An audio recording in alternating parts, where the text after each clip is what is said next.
আমি রবিন। আমার পরিবারের 7 জন সদস্য, 2 ভাই 3 বোন, আমার মা বাবা, সবার বড় আমি। আমার সাথে যখন তার পরিচয় হয় তখন আমার বয়স ছিল 19 বছর।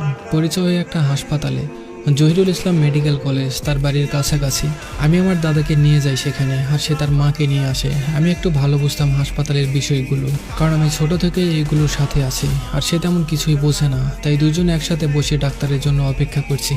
তখন ওর সাথে আমার প্রথম কথা হয়। বাসায় যাওয়ার সময় সে একটা টিস্যুর মধ্যে তার নাম্বারটা লিখে দেয়। সেদিন রাতে কি যেন মনে করে তাকে কল দেই। এইভাবে আস্তে আস্তে সম্পর্কে জড়িয়ে যায়। সে আমাকে অনেক ভালোবাসে, কিন্তু তার তুলনায় আমি তাকে কম ভালোবাসি, কারণ সে আমার প্রথম ভালোবাসা নয়, দ্বিতীয় ভালোবাসা ছিল। আমি একটা মেয়েকে ভালোবাসতাম, তার নাম হলো জান্নাত। তো 1 বছর পর আমি দেখলাম সে আমাকে অনেক ভালোবাসে, আর সব কিছু মিলিয়ে আমিও ওকে অনেক ভালোবাসি। এভাবেই চলছিল। কিন্তু বিয়ের জন্য চারিদিক থেকে দেখতে আসে। আমি খুব চিন্তায় থাকতাম। সে আমাকে বলতো, তুমি চিন্তা করো না, দেখতে আসলেই তো বিয়ে হয়ে যায় না। আমাদের সম্পর্কের কথা ওর ভাবি জানতো, আর ওর ভাবি আমাদের অনেক সাহায্য করেছে, আমাদেরকে দেখা করার সুযোগ করে দিত। আমি বেকার ছিলাম, আমি বুঝতে পারলাম আমি বেকার থাকলে ওর পরিবার কখনো আমাকে মেনে নেবে না। তাই আমি কিছু একটা করার জন্য দেশ ছেড়ে বিদেশে যাওয়ার জন্য চেষ্টা করতে থাকলাম। কিন্তু হঠাৎ একদিন ওর ভাবি আমায় বলল ওর বাবা ওর বিয়ে ঠিক করে ফেলেছে। ওর এলাকার একটা ছেলে ওকে খুব বিরক্ত করত, এই জন্য ওর বাবা ওর বিয়ে ঠিক করেছে। তারপর থেকে সে ভালোভাবে কথা বলতো না, কথায় কথায় ঝগড়া করতো, আমায় ইগনোর করতো, আমার কোনো কথা শুনতো না, কষ্ট দিয়ে কথা বলতো। তারপর আমি জানতে পারি তার পরিবারের চাপে আমার সাথে এমন করছে। ভাবির কাছ থেকে খবর নিতাম, সে আমার সাথে এমন করার পর অনেক কান্না করতো। এমন কষ্ট সহ্য করতে না পেরে নিজের ক্ষতি করতাম, হাত কাটলাম, অসুস্থ হয়ে পড়লাম, খুব কান্না করতাম, নিজেকে অনেক বোঝালাম, কিন্তু বেকার ছিলাম, তাই আর কিছু করতে পারিনি। তারপরে ওর বিয়েটা হয়ে যায়। পাশের গ্রামের একটা ছেলের সাথে বিয়ে হয়। ওই ছেলে সৌদি আরবে থাকে। নিজের শখের মানুষটা যে অন্য কারোর সঙ্গী, সে অন্য কারোর সাথে কথা বললে সহ্য করতে পারতাম না, এখন তাকেই অন্য কারোর সাথে দেখতে হচ্ছে। বিয়ের পর সে আমার সাথে অনেক যোগাযোগ করার চেষ্টা করেছে। আমি ওকে অনেক ভালোবাসতাম, আর আমি জানতাম আমার সাথে যোগাযোগ রাখলে সে সংসার করতে পারবে না।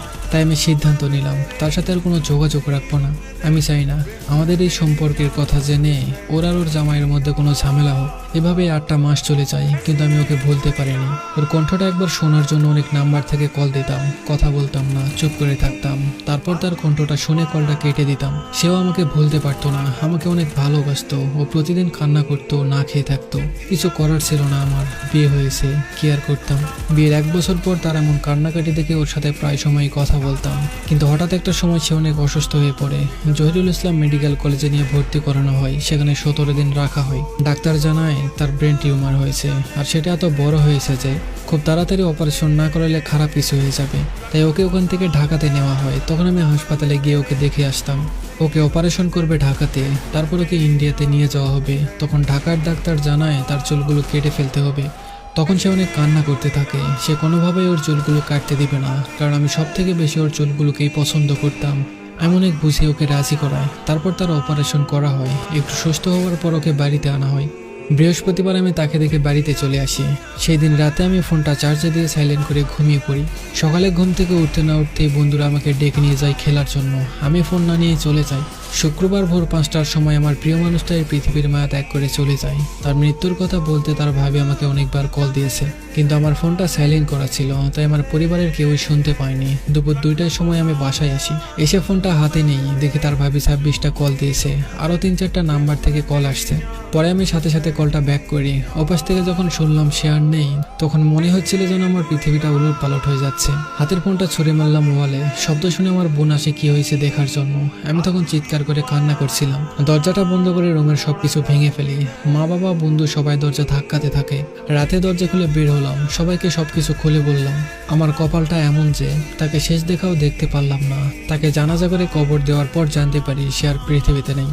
3 বছর 7 মাস 13 দিন হয়েছে। এখন পর্যন্ত আমি ওকে আগের মতোই ভালোবাসি। আমি তার জন্য এখনো কান্না করি। এখনো তার জন্য আমি অন্য কাউকে ভালোবাসতে পারিনি।